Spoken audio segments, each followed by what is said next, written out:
So modern man's been around for a long time, and when I say modern man, critical thought, tools, etc., at least 30,000 years. And if you look at that on a timeline, as in between my hands, and you compare that to how long the toilet and toilet paper has been around, not so long. So a couple thousand years for the toilet, and I'm not talking about the flush kind, and even less for toilet paper.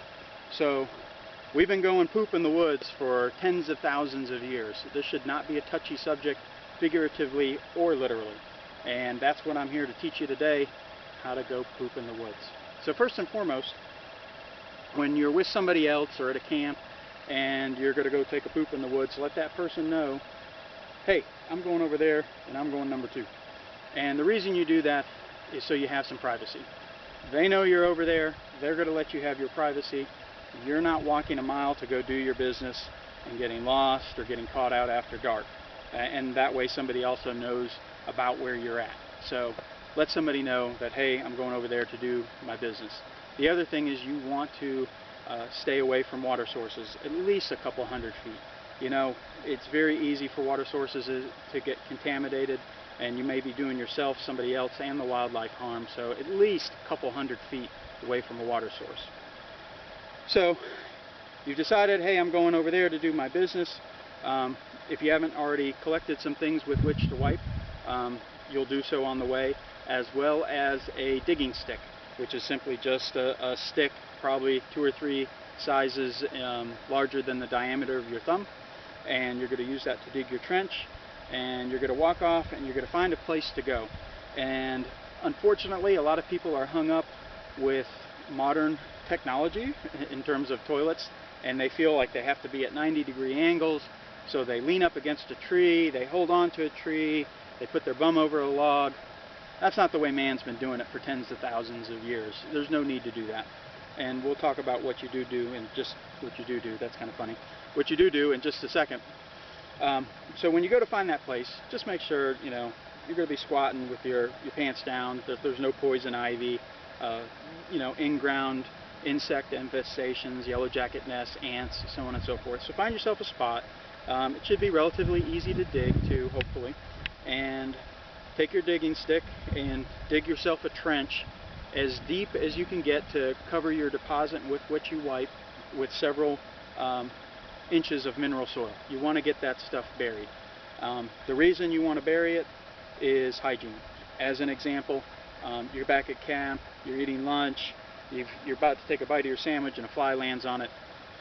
How do you know where that fly's been? You want to take that variable out of the equation. So there's one example of why you want to cover your dew. So we dug our trench. We're getting ready to assume the position that man's been using for tens of thousands of years. And a lot of people will drop their skivvies, leave them around their ankles, take one foot out and pass it over the side. Just do yourself a favor. Take your britches all the way off, set them over to the side.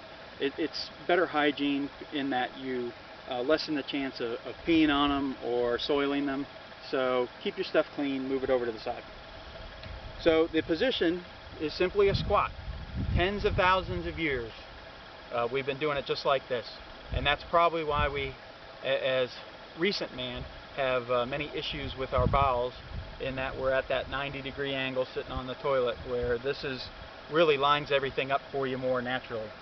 So you do your business, and if you're not used to squatting like this, you may want to stick some rocks or some sticks underneath your heels to offer you some support, especially if you've got an upset tummy. You might be there for a while. You can thank me later. So that's this is the position. When you get done, you're going to wipe, and you're just going to use one hand. And I'll talk more about that in a second. So what do you wipe with? Well, these are the things that I'm aware of and kind of like in order. First would be rocks. Rocks are great. They come in all shapes and sizes. Obviously you don't want ones with sharp edges, those that have been sitting in the sun and are too hot to touch, but slightly porous. Again, grab yourself a couple rocks, they work great. Pine cones actually work really well. Granted, some of them have spines and are really waxy. Obviously you want to avoid those, but there are some really soft pine cones out there, as well as those pine cones that may weather, that you wouldn't normally use, but They sit out for a while, they start to decompose, they get really soft, and pine cones can be great. Just keep in mind that they're directional. Other things, grass. Grass works great. You know, grab yourself a clump of grass, fold it over, give it a shake, make sure there's no insects on there. Grass works really well. A smooth stick or sticks, they work well. Obviously you want to avoid splinters. So make sure it's a really smooth stick. But smooth sticks work well. Leaves, obviously avoid the toxic ones, but leaves work, and you can use that. I haven't done snow, but I hear a lot of people say snow is a great way to wake yourself up in the morning. So snow would be another option for you. So back to our hygiene. We've dug our trench, we've taken our britches off, we've made our deposit, we've wiped with whatever we collected in nature, and we use just one hand, and we put with what we wiped into the trench. We cover it up, and we know why now. We cover it up, and then what we're going to want to do, obviously after we get dressed, is clean our hand. So we haven't touched anything else with this hand, and we're going to clean it with some, at a minimum, treated water. So hopefully we got a bottle of water with us. If not, we got one back in camp. We don't do this around our water source, but we pour some water over a hand, and at a minimum do that. If you've got hand sanitizer, even better. If you're using, wipes, great. If you pack them in, pack them out.